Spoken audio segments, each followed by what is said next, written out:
Alright, so here we have this Tennant VDMU 14. It's a dual motor upright made by Tacony, and you can actually find a similar version for a lot cheaper under the Powerflight name as the Borelli Dual Pro, I believe it is.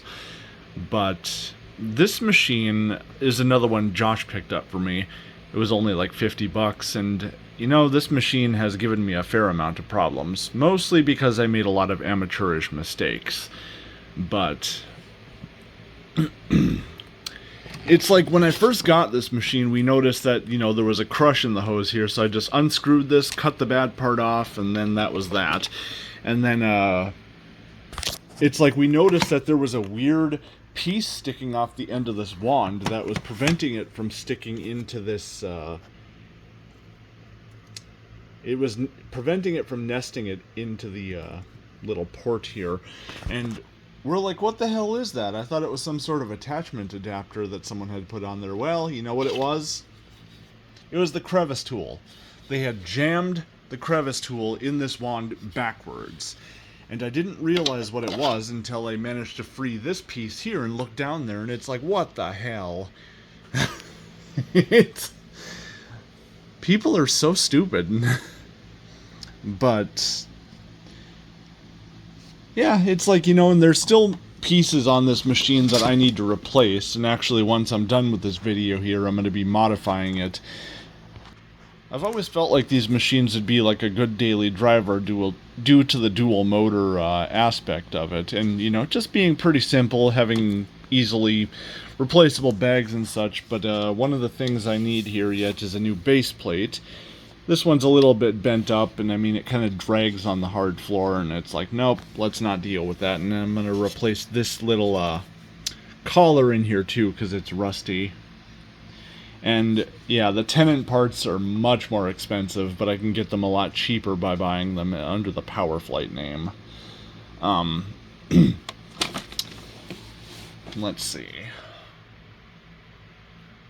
It's like I went to replace the bearings in the motor in this thing, and it was pretty late at night, so I'm pretty tired, and I wasn't thinking about this, but I noticed that the motor brushes weren't lined up with the commutator, so I put the nut back on the front part of it, you know, so I wouldn't bend the threads, and I hammered on it, which of course is putting pressure on that outer ring of the bearing, which you never want to do. So I ended up damaging the bearing, and it sounded like crap.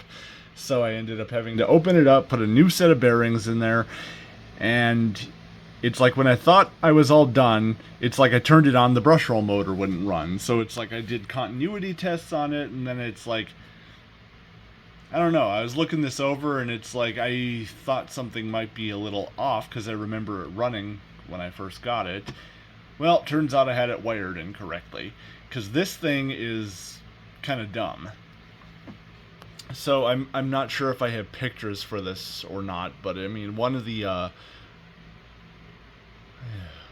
wires splits into two to go to the switch, and then that same wire reconverges down in the bottom, and that was supposed to go to the motor so that both of the switch positions would turn on the main vacuum motor.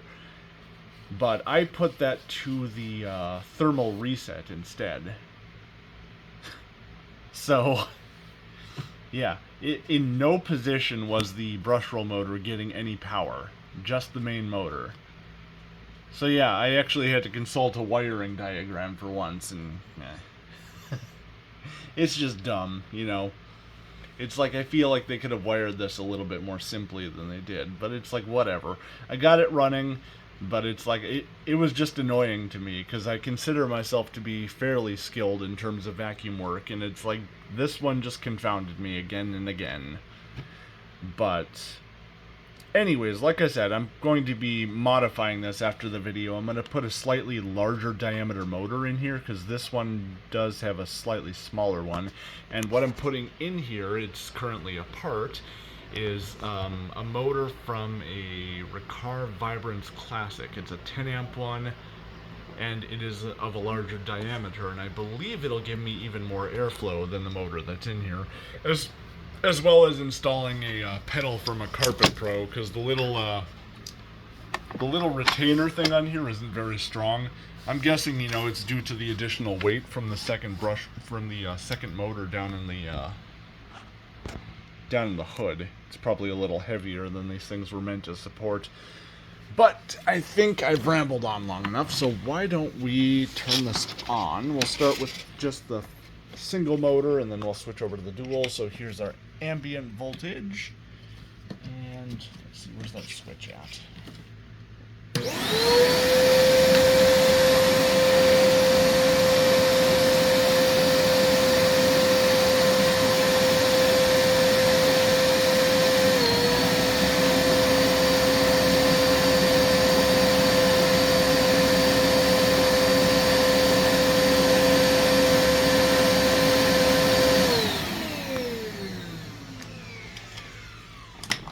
Just out of curiosity, this thing is rated for 12 amps, but it only runs at about 10. Well, seen a lot of inconsistencies with rated wattage and actual running wattage. Alright, so we'll take the airflow with the hose.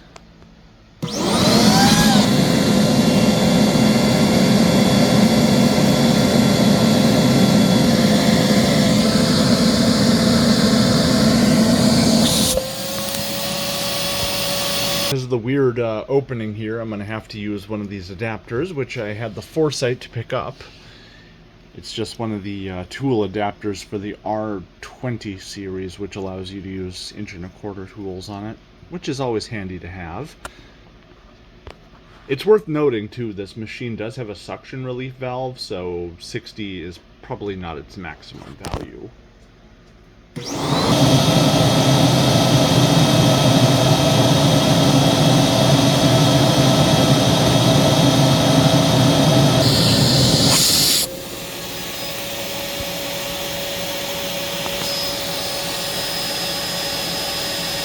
Brush rolls off.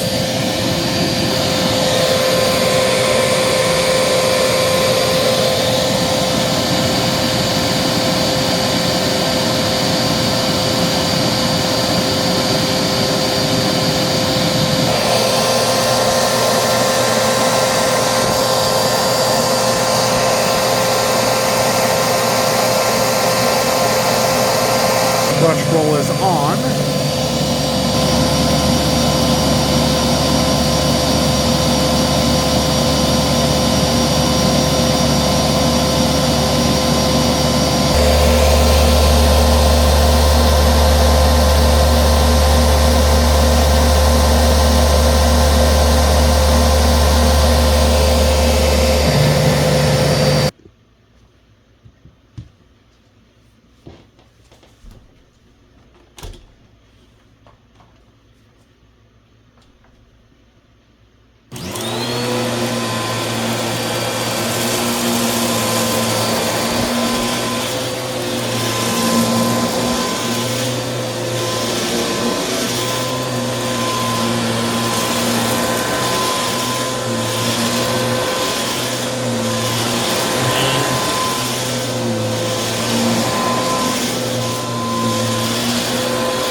Well, I will say, you know, it's not everything I hoped it was going to be.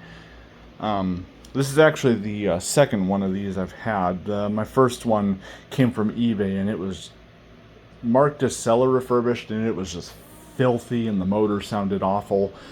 So I ended up sending it back to him, because it's like, no, it's like, this is not refurbished. I guess, you know, my thinking on this was it was going to be like one of the old Carpet Pros, you know, the CPU 2s, you know, with the dual motor system to it. And, I mean, you know, it doesn't do bad, but I think it's a little bit lacking when compared to what I had in mind for it. But I think I think the addition of that Ricard Vibrance motor should bring its performance up. So, we'll see. But, I wouldn't say it's terrible. I've certainly seen a lot worse.